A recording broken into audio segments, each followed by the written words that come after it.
Assalamualaikum warahmatullahi wabarakatuh.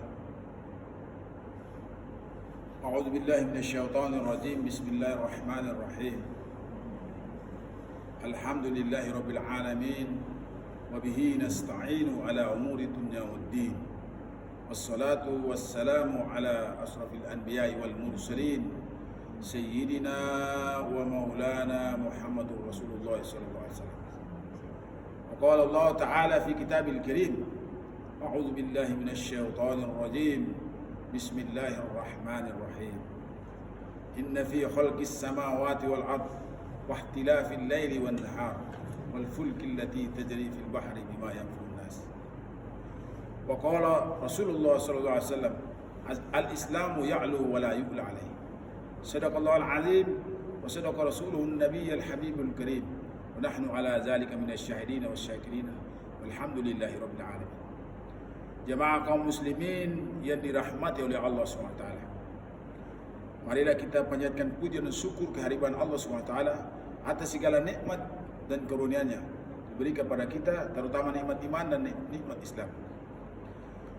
Jemaah sekalian yang dirahmati oleh Allah SWT, kalau kita melihat penciptaan langit dan bumi, maka begitu dahsyatnya rasa kasih sayangnya Allah SWT yang memperuntukkan seluruh langit dan bumi dengan harta kekayaan diberi kepada manusia yang paling purna. Manusia sebagai makhluk yang paling paripurna.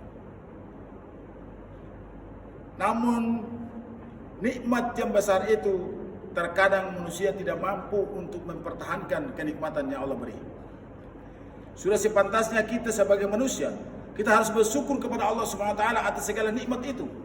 Allah menciptakan langit dengan tidak bertiak dalam ayat yang saya bacakan tadi. Allah menurunkan rizki berupa hujan dari langit, dan Allah menumbuhkan tumbuh-tumbuhan dari bumi. Semua itu hanya semata-mata untuk diberikan kenikmatan kepada manusia. Bahkan dalam surat As-Saba, Allah berfirman, dalam surat As-Saba ayat 13, Allah berfirman bahwa makanlah seluruh harta, kepada orang-orang negeri Sabah. Allah sampaikan bahwa makanlah, gunakanlah harta kekayaan yang aku berikan kepadamu. Karena di dalam harta kekayaan itu, di negeri Sabah itu ada kebun-kebun yang Allah siapkan kepada mereka. Ada 2 kebun di sebelah kiri dan di kanan. Semua itu Allah berikan sebagai kenikmatan. Namun manusia yang punya akal tadi tidak bisa mampu untuk bisa bersyukur dan mempertahankan kenikmatan itu untuk dirinya, kepentingan di dunia dan di akhirat. Dengan apa? Dia merusak apa yang diberikan oleh Allah SWT di langit dan bumi, di laut dan di darat. Zaharal fasadu fil bahri bima yanfa'un nas. Sesuai dengan konteks judul saya tadi bahwa tentang persoalan lingkungan hidup. Allah memberikan kita lingkungan hidup yang begitu sempurna. Sempurna untuk apa? Untuk membuktikan tentang kesempurnaan Allah SWT menciptakan manusia itu dengan makhluk yang mulia karena punya akal. Lalu dari akal ini kita harus mengolah harta kekayaan itu untuk memiliki, untuk beribadah. Karena Allah katakan, aku ciptakan jin dan manusia hanya semata-mata untuk beribadah kepadaku, bukan untuk merusak. Allah sendiri menyatakan zaharal fasadu bil bahri bima yanfa'un nas. Manusia itu merusak laut dan darat dengan tangan ulah-ulah, atas dasar ulah tangannya, karena atas kebutuhannya. Padahal Allah menciptakan itu untuk menjadi kebutuhan dia. Kebutuhannya untuk apa? Mengolah. Kita lihat, ada masjid mau dibangun, kita menggunakan kayu, kita menebang kayu. Persoalan lingkungan, kita gunakan secukupnya untuk demi kepentingan pembangunan masjid. Tapi bukan berarti dengan alasan kita membangun masjid lalu menghancurkan semua tumbuh-tumbuhan, bahkan menggali tanah-tanah sampai kerusak. Akhirnya terjadilah banjir dan sebagainya. Di laut, kita juga tidak bermoral. Laut yang begitu indah, begitu fantastis kalau kita melihat dari jauh, begitu indahnya Allah beri, kita rusaki dengan apa? Karena dengan nafsu kita ingin memiliki ikan atau harta kekayaan di laut, akhirnya kita menggunakan alat-alat canggih atau apa? Merusak dengan apa? Membom. Kalau alat sekarang dibilang apa? Bom laut, bom ikan.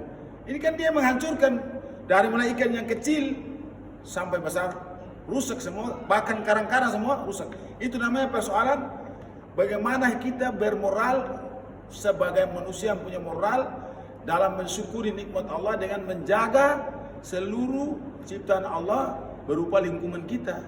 Karena lingkungan itu menjadi apa? Menjadi kebutuhan kita.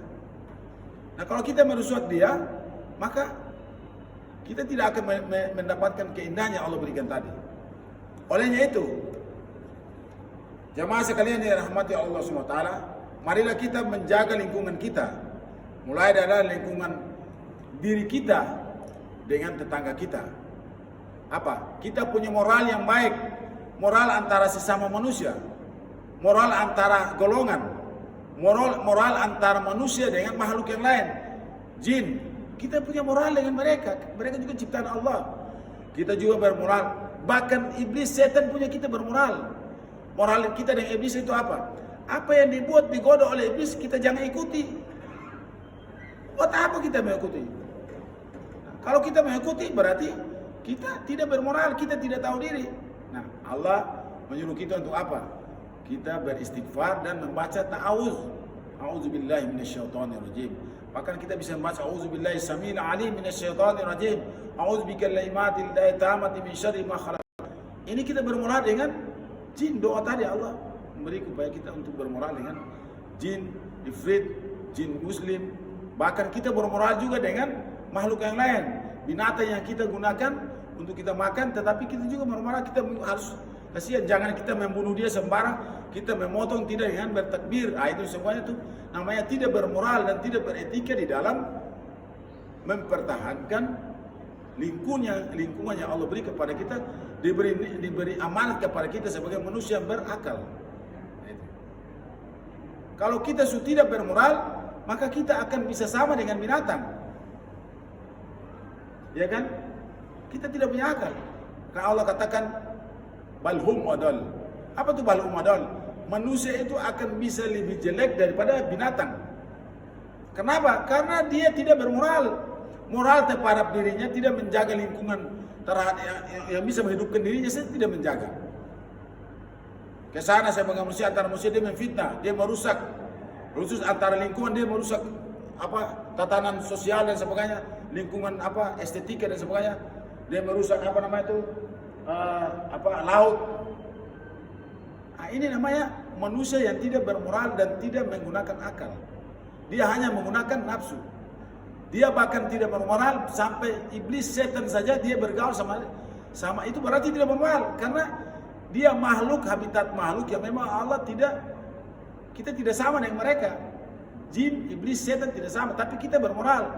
Kita tidak boleh menghardik mereka. Salah satu menghardik apa? Di dalam surat itu dikatakan, ya ayyuhalladzina amanu in ja'akum fasiqun binaba'in fatabayyanu an tusibu qaulan min.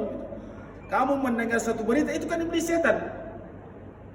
Kalau kamu mendengar lalu kamu tidak mengikuti anjuran dari Allah dan Rasul, kamu langsung pergi sana menceritakan orang punya aib dalam keadaan tidak meneliti. Nah, ini kan antum tidak bermoral terhadap gangguan setan yang Allah beri. Nah, antum tidak bermoral, tidak klop dengan kehidupan makhluk yang lain. Jadi intinya sebagai manusia kita harus tunjukkan bahwa kita ini manusia yang berakal, bisa bergaul dengan manusia, bisa bergaul dengan makhluk yang lain untuk memberi manfaat kepada kita untuk beribadah. Kenapa? Manusia itu kan Allah ciptakan manusia tidak lain dan tidak bukan hanya untuk beribadah. Oleh itu, jemaah sekalian yang dirahmati Allah, dengan ceramah saya yang singkat ini mudah-mudahan menjadi itibar untuk kita untuk menjaga lingkungan, terutama lingkungan kehidupan kita secara pribadi. Ibda binafsi, membaca diri kita, lalu memperbaiki diri kita, lalu kita menggunakan kebaikan kita tuh untuk menjadi contoh teladan hidup dan makhluk-makhluk yang lain, untuk tidak merusak lingkungan. Oke? Sekian dan terima kasih. Billahi taufiq wal hidayah. Wassalamualaikum warahmatullahi wabarakatuh.